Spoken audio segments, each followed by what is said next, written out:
Hi, sweetheart. All righty.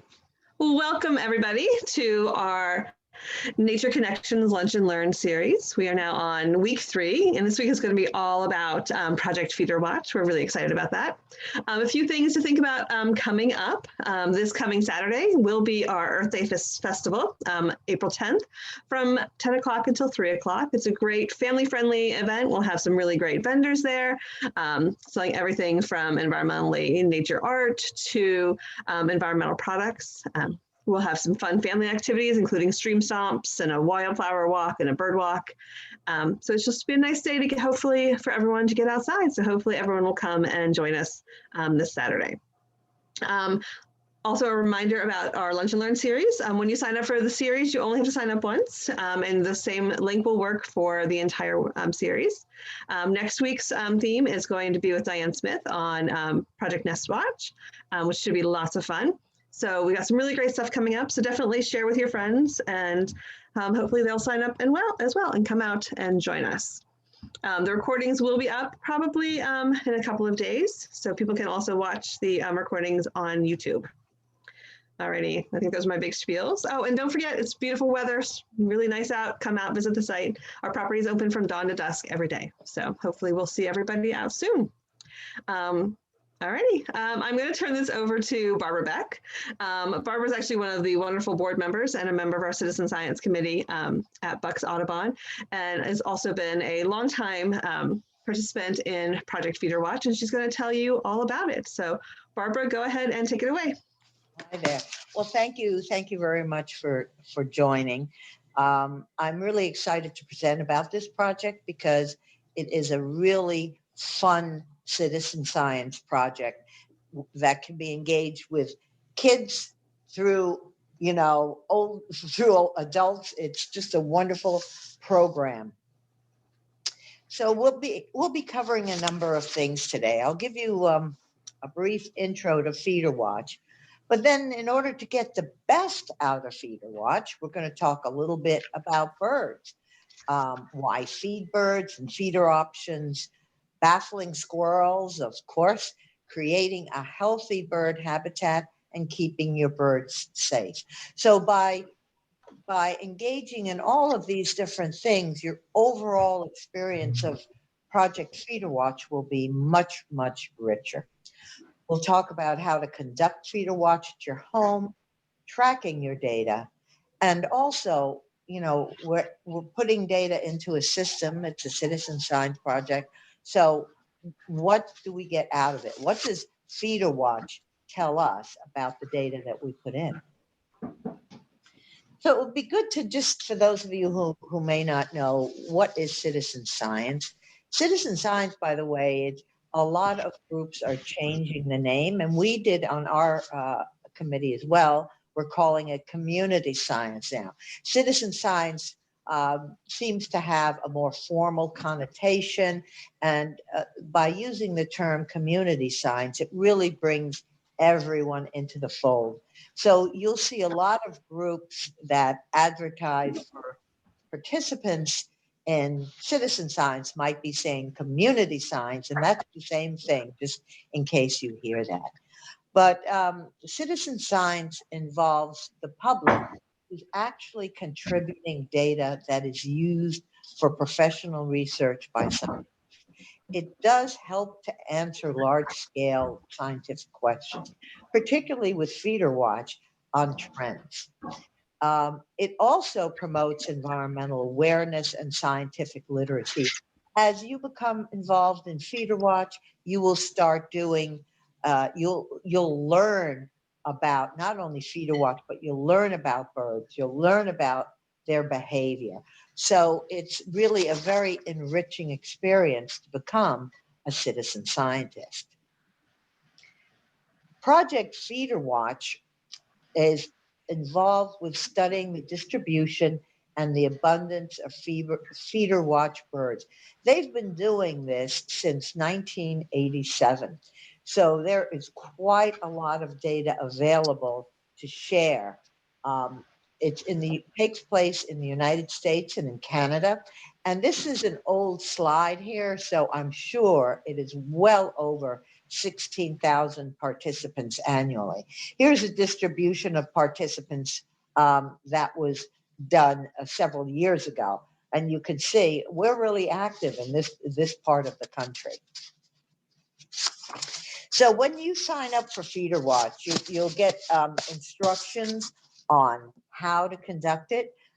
I don't know if a handbook comes with it because I signed up a few years ago. I don't know if that still comes, but you get a poster of birds, and depending on where you live in the country, you'll either get common Western North American birds that typically visit feeders, and if you live on the East Coast, on the eastern half, you'll get a similar thing.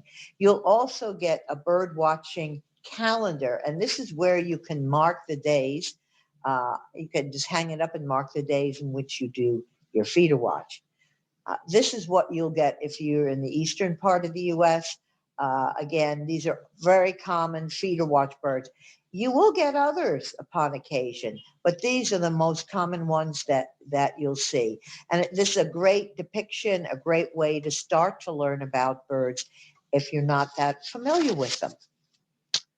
So the question, comes out frequently, well, why bother feeding birds?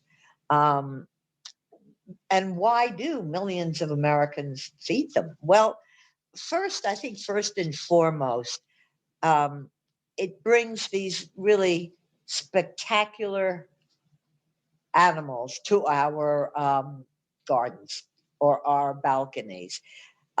It helps us feel like there's a connection with nature.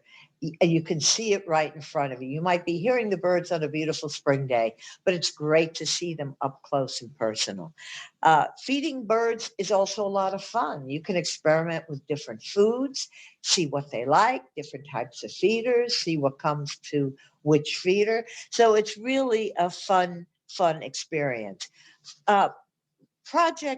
Providing food to birds you don't have to worry if you provide food to birds and take it away that they're going to starve. Birds tend to use feeders as supplementary in nature. So and this is also another reason why to create a beautiful habitat in your backyard that supports birds, because they can feed on your plants or they can feed in your feeder. So you'll see a lot of activity. There are many kinds of foods you can offer birds, and the most common are listed here. I think by far the black oil sunflower is like, if you only could put out one seed, I would put out the black oil sunflower. And you'll find that different seeds attract different birds. So the black oil sunflower is really great for attracting a wide range of species: finches, chickadees, cardinals, nuthatches. A lot of birds go for that. If you go to safflower, it kind of limits what birds. I've honestly only seen cardinals when I feed safflower. So I tend not to feed just safflower. I tend to mix it in with black oil sunflower. Corn for pigeons and not for pigeons, for doves.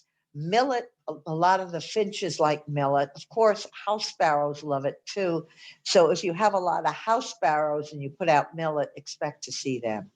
And suet as well. And suet can come in either like this is displayed. I think this is kind of a doughy suet pack. And it also comes as in fat or lard, or you can even make your own. But suet, I find, like this doughy suet, I have to replace this almost every day. The woodpeckers are here. They love this. If you have woodpeckers and you want to see woodpeckers and nuthatches, they will come to this. They love it. You can also feed birds fresh or dried fruit. Just be careful when you do that you check on the fruit every day. You don't want it to get moldy or start to decay, because then it could actually make the birds sick. So if you do put out fruit, and by all means do it, like Orioles love oranges. So if you do it, by all means do that. Just check on it frequently. Mealworms is also common for our insect-eating birds, and put dried mealworms out kind of as a supplement.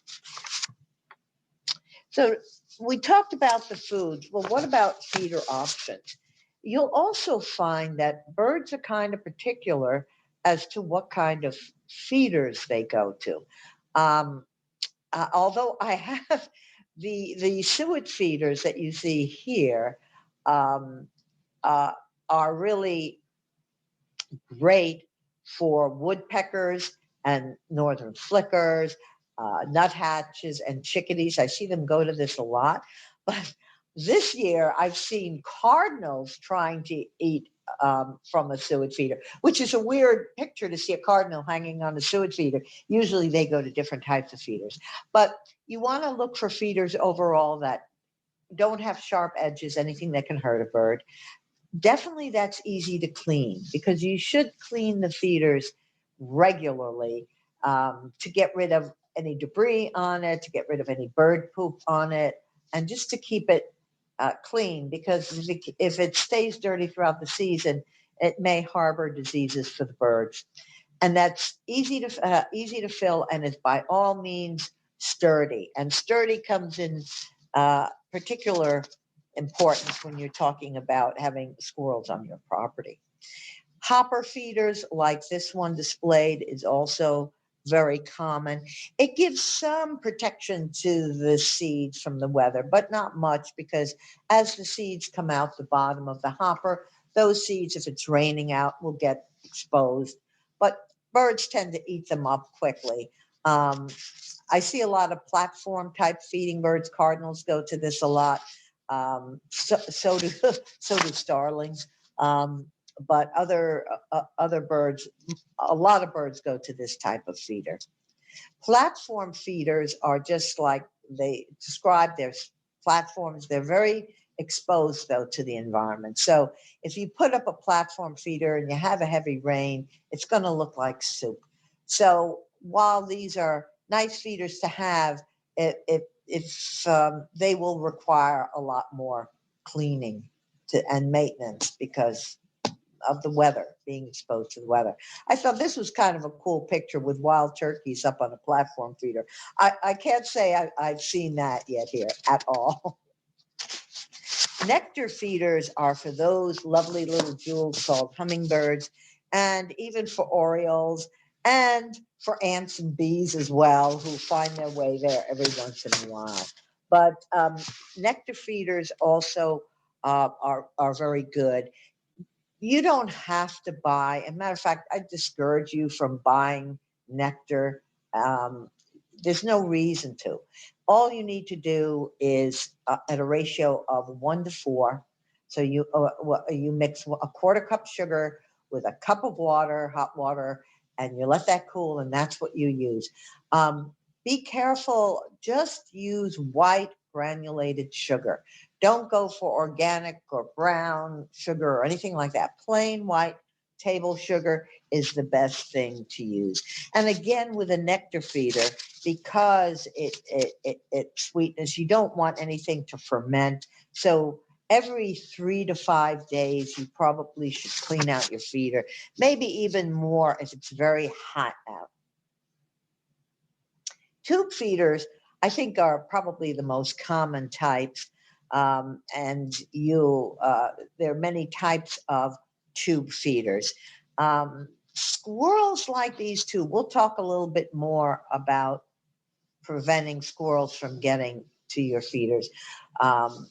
But this is another type that will hold black oil, sunflower, millet.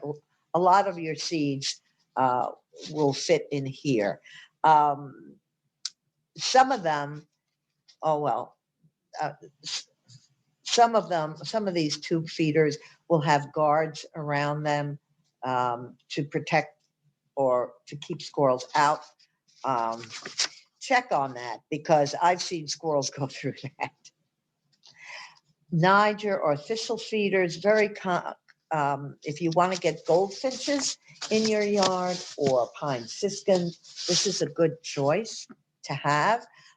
These bags come sold like this, or you can just get the bag and fill them yourself. But the finches, I have seen finches hanging out here just like this. They do love it, as do the pine siskins. Suet feeders, again, they're different types of suet feeders. I use preferably this kind, the cage type. The others, it's kind of like it's really a personal preference what you choose to use. But these types of birds that you see here, the chickadee, the white-breasted nuthatch, and I think this could be a hairy woodpecker. They just absolutely love this. As I mentioned though before, if you have feeders, you have squirrels. And baffling squirrels is like a full-time occupation. I tell you, my favorite feeders, honestly, are the Yankee line of squirrel-proof feeders.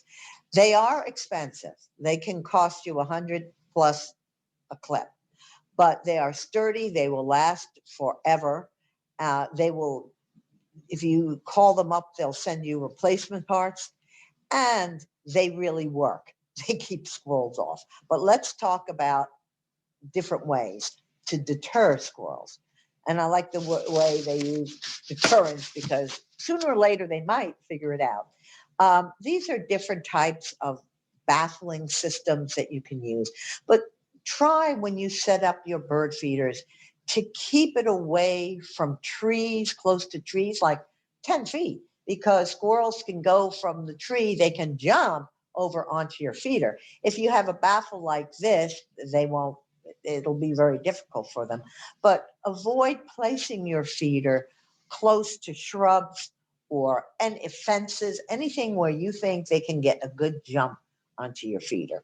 And if you want that extra protection, then you can use these bafflings. This is a type of a squirrel-proof feeder on the lower right, where the weight of the squirrel will shut the feeder down, so only birds can feed. This is the kind I was telling you about that has baffling. I find squirrels can chew through that. There hasn't been any baffling I've seen like this grid that has really, really worked. This is, like I said, this is my all-time favorite. Let me see if I can, here we go. This is the Yankee Flipper, and I love it because it really, here, this one is getting a ride, but usually when the squirrel jumps on it, it kind of flips them right off. But he's really going, he's just not letting go.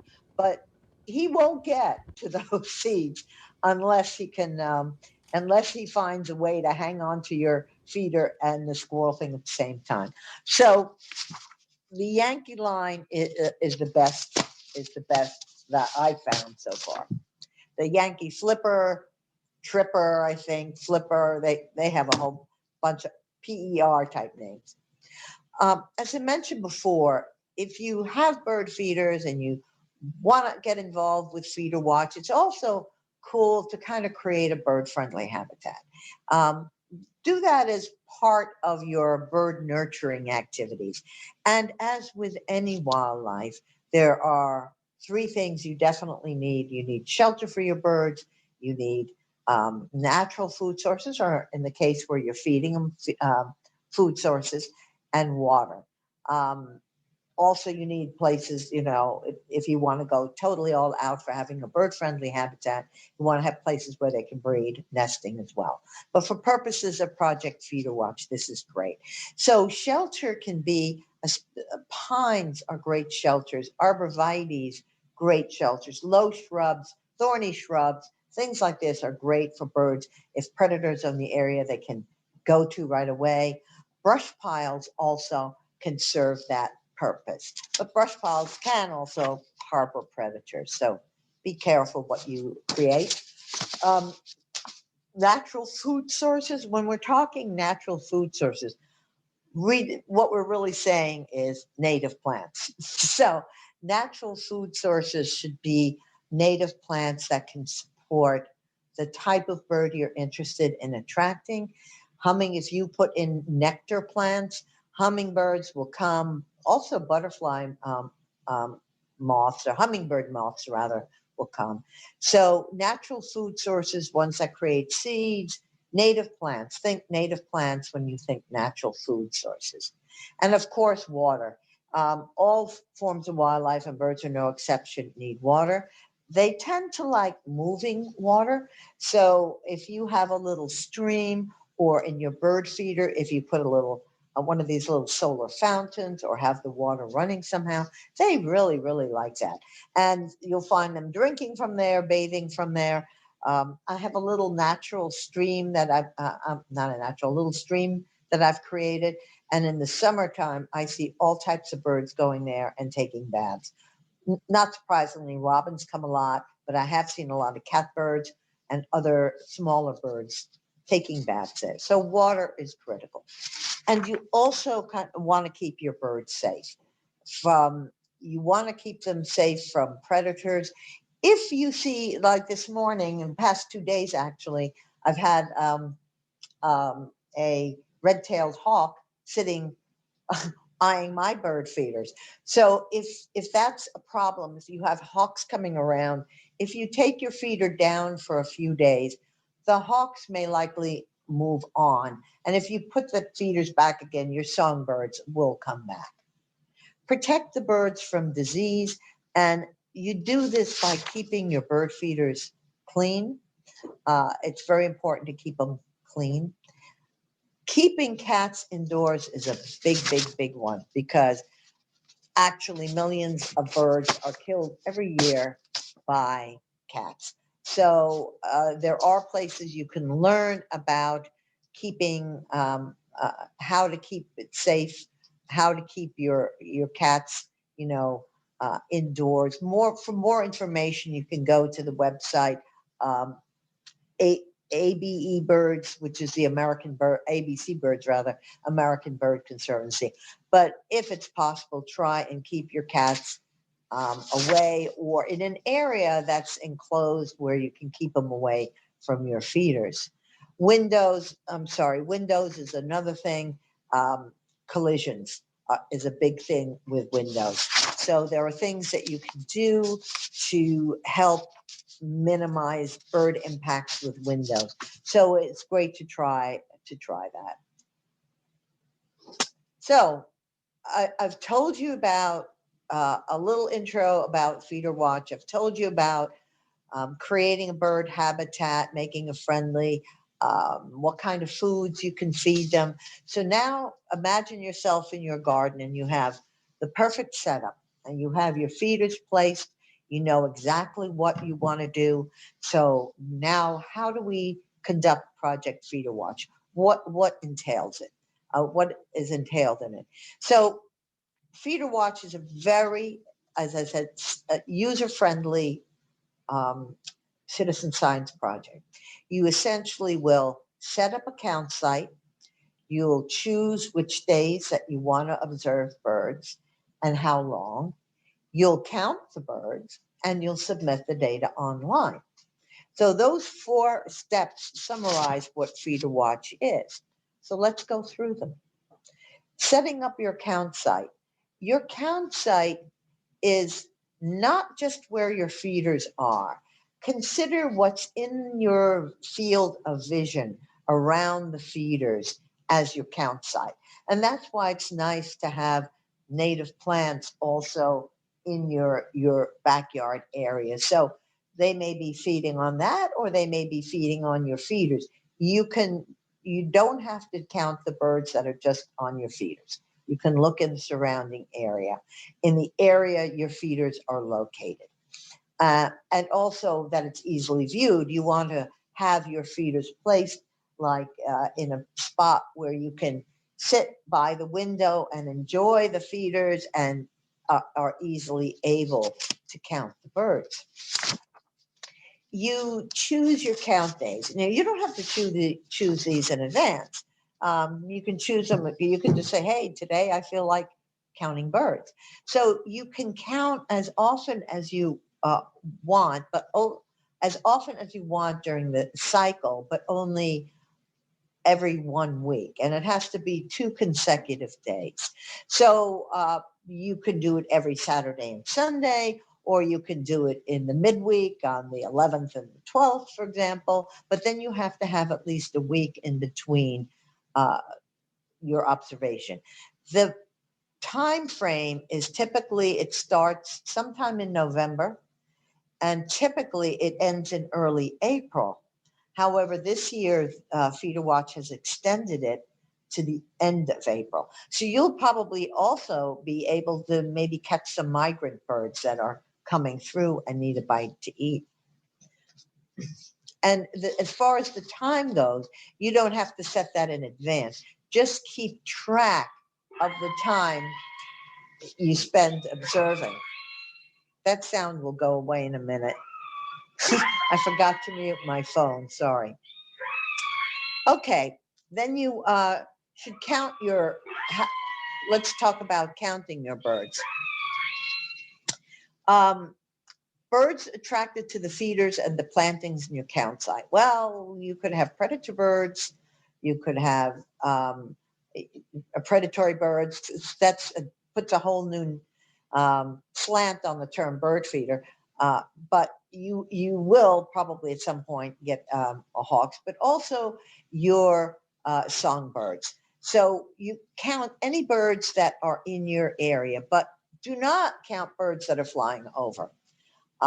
So just that you can see in your field of view. So don't count birds that are flying over, and don't count birds that you observe on non-count days. Like you, on your count days, you may say, oh, geez, I've only got, 5 cardinals, a total of 5. The most number of cardinals I saw were 5 on one day.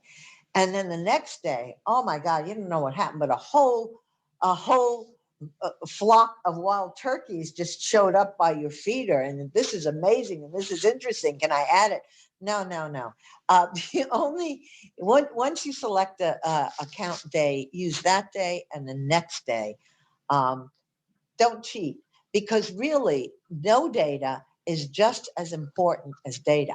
And if you have just a few birds showing up on one day and none on your non-count, and like dozens on your non-count days, it really doesn't matter. In the big scheme of things, everything kind of washes out, and you will see trends, because this is thousands of people submitting data, so the trends will become obvious. So try not, don't cheat. How do you count birds? Well, it's over the course of 2 days, and over the course of 2 days, you count the maximum number that you saw at any one time. So for example, on day 1, say you see 2 evening grosbeaks, and on day 2 at your feeder, you see 4 of them. Well, the maximum you saw at any one time is 4. So that's what you're going to report. You're going to report 4 of them. Quiet, Macy. When you go on the website, you will see a form like this, and this is where you're going to enter the maximum number of species that you saw during the 2-day period. It's very straightforward, very easy. The form will also ask you about weather in terms of, was there any snow on the ground? And if so, kind of what the depth of that snow was. I jumped ahead of myself. It talks about weather and effort. So what was the weather like? But it really focuses, the new one focuses on snow. I don't believe it has other things on there. And how much time did you spend? You know, it's really easy because, no, Macy, it's really easy because you can sit, say you're having a cup of coffee in the morning, you could watch for 5 minutes, just note down the time. You come back later in the day, watch your feeders for another half hour, you put that down. So you put down the cumulative time that you've watched. Not, you don't have to sit, you say, okay, I'm going to watch now for 10 minutes and that's all, that's it. You can do this throughout the day. Just keep track of the total amount of time that you've spent. So you don't have to feel committed to an hour a day or something like this. It's very easy. When you sign up, this will be what your home page looks like. And it really gives you a lot of information, and it also tracks over the seasons. So you see here, I followed it for 5 seasons. I've been entering data into Project FeedWatch. I only have one count site, but it covers a pretty big area. I have several feeders in that count site and also part of my backyard. It tells you how many total counts you've done, the number of total species you've seen, the counts submitted for this season, and the species for this season. And here you can go and click any of these boxes, and you can cut, slice, and dice your data any way you want. The 2 most common ways are a tabular way. So it will tell you the species you've observed. On the dates that you've observed, it'll tell you what was the maximum number of birds you saw. And it will also tell you the average group size of the birds you saw. And it'll tabulate this for every season that you've done it. You'll be able to look back to see, has the blue jay population been increasing or decreasing? And you'll see later on the site, you'll be able to tell this for your region and also across the whole country. So it really gives you interesting information. My favorite display of the data is like this. I like to look at this. This is a great way to do it. So it shows, this represents all of the weeks. It shows the total number of individuals that you counted for any week. So here you can see the fluctuation of the total number. And in here, the total species seen. So it's really a cool way to visualize your data. If you go on to the Project Feeder Watch website, this is what you'll see.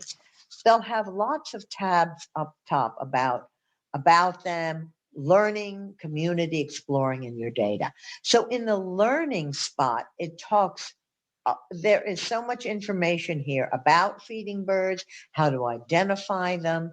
This is a great project for a classroom, for example, for a science class. Project Feeder Watch would be great because it extends over a large season. It's really great for kids.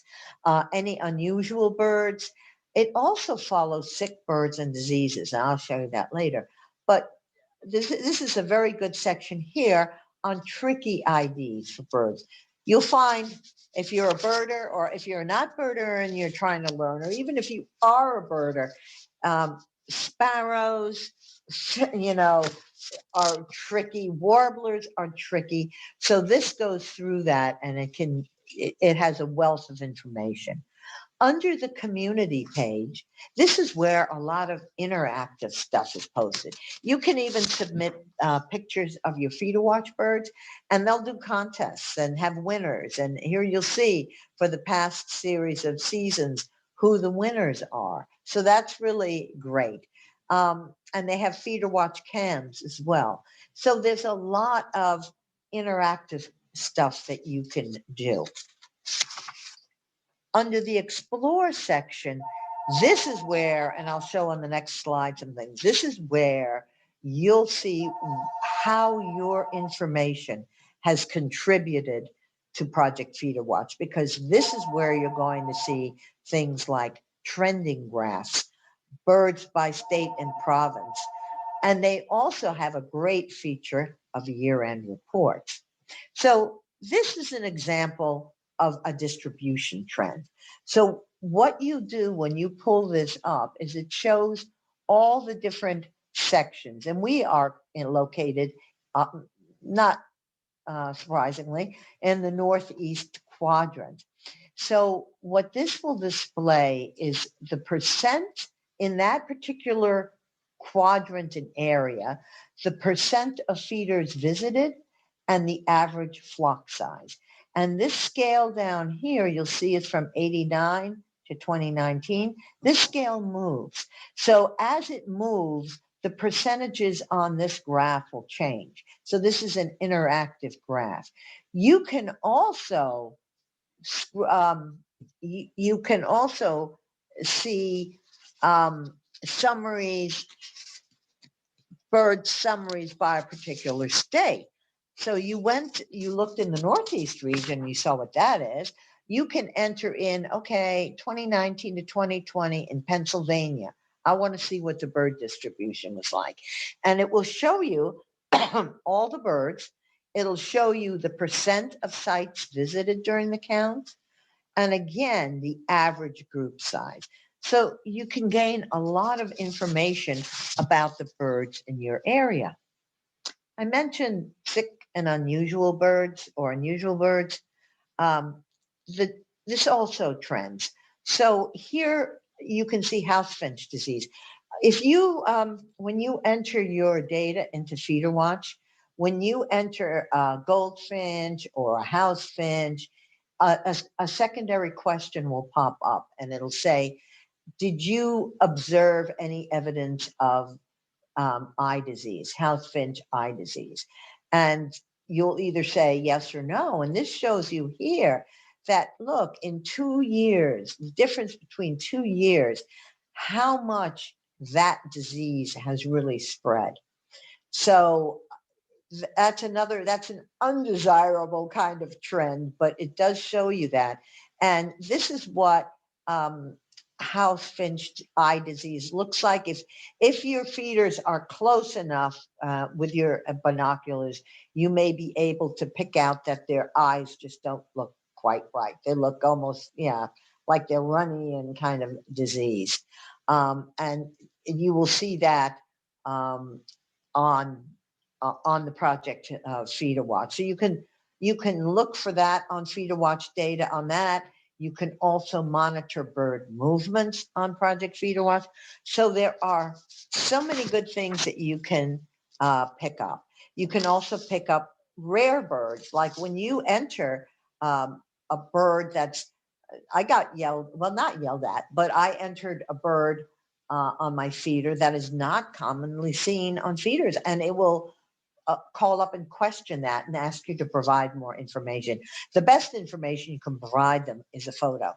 So if you can get a photo and upload that, that's really the best. Otherwise, you'll just have to provide a description. But rare birds, and it's not rare birds that they're rare birds, that they're rare birds that are showing up at your feeder at a particular time of year, or that typically don't go to feeders, but you might see them at an unusual that you might see them there.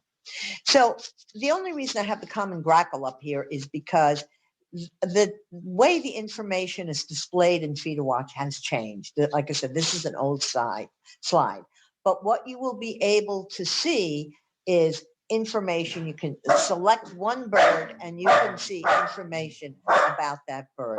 For example, for the grackle, you can see that regionally speaking, the grackle was the 20th most commonly reported bird in a given year. You can see that it was seen at 47% of feeders, its average flock size. And then you can see, broadly speaking, across the US, how common it showed up at your feeders. And this kind of data, as I said, it doesn't look like this on Project Feeder Watch now, but you can find that data and that information at this time.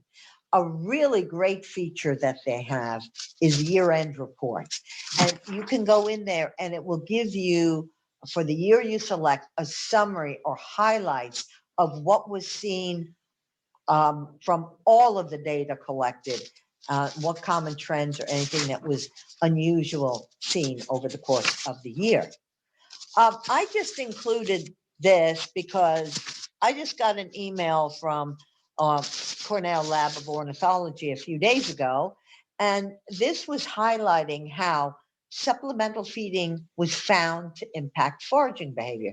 This came from Feeder Watch data, and it comes up here. The last sentence says, the researchers concluded that feeders reduce the areas birds need to cover to find food, but that the impacts varied by species and how consistently feeders were kept full. So this is some direct data that has come about. So I wonder, if you're not a Feeder Watch follower at this time, do join it, do recommend it. As I said, it's really great for kids. There is a fee involved. If you're a member of Cornell, it costs $15. If you're not a member, it costs $18. But it is a wonderful, wonderful program. I would encourage anybody to participate. And that's really all I have to say about Project Feeder. So that's excellent. Thank you so much, Barbara. That was fabulous. Lots of great information. Does anyone have any questions for Barbara about the program, about what birds she's seeing? You feel free, we're a small group, so feel free to just unmute yourself and ask. Or you can write it in the chat.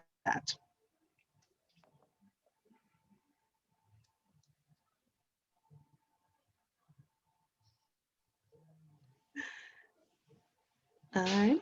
So what's the coolest bird that you've seen at your feeders, Barbara? The coolest bird I've seen at my feeder was an unusual bird. It was a brown thrasher, and it showed up at a weird time of year. But I just love all the birds that come down. The most unusual I've seen sitting on top of the feeder was a Cooper's hawk. We know why he was there. So Yes. he was there for his own bird feeding purposes. Absolutely. We get calls regularly for people who want to know what to do about the Cooper's hawks who are eating all their birds. Yeah, and as I said, the simplest thing: take the feeders down for a few days. They might hang around for a few days to check it out, but if you take it down for a few days or a week, hopefully that should resolve itself. Yeah, they'll probably move on to somebody else's feeders for a while. Probably.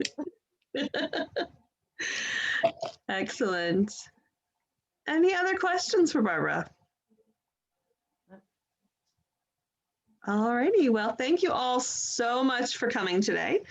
We really appreciate it. This is a really great program, and hopefully you can find some really cool things in your backyard as well if you participate. Again, next week is all about Nest Watch, and it should be wonderful. Next week at noon, it'll be the same link as this week. You don't need to re-register, and I hope to see everybody then. Thank you so much, and have a great day, everybody. Bye-bye. Thank you.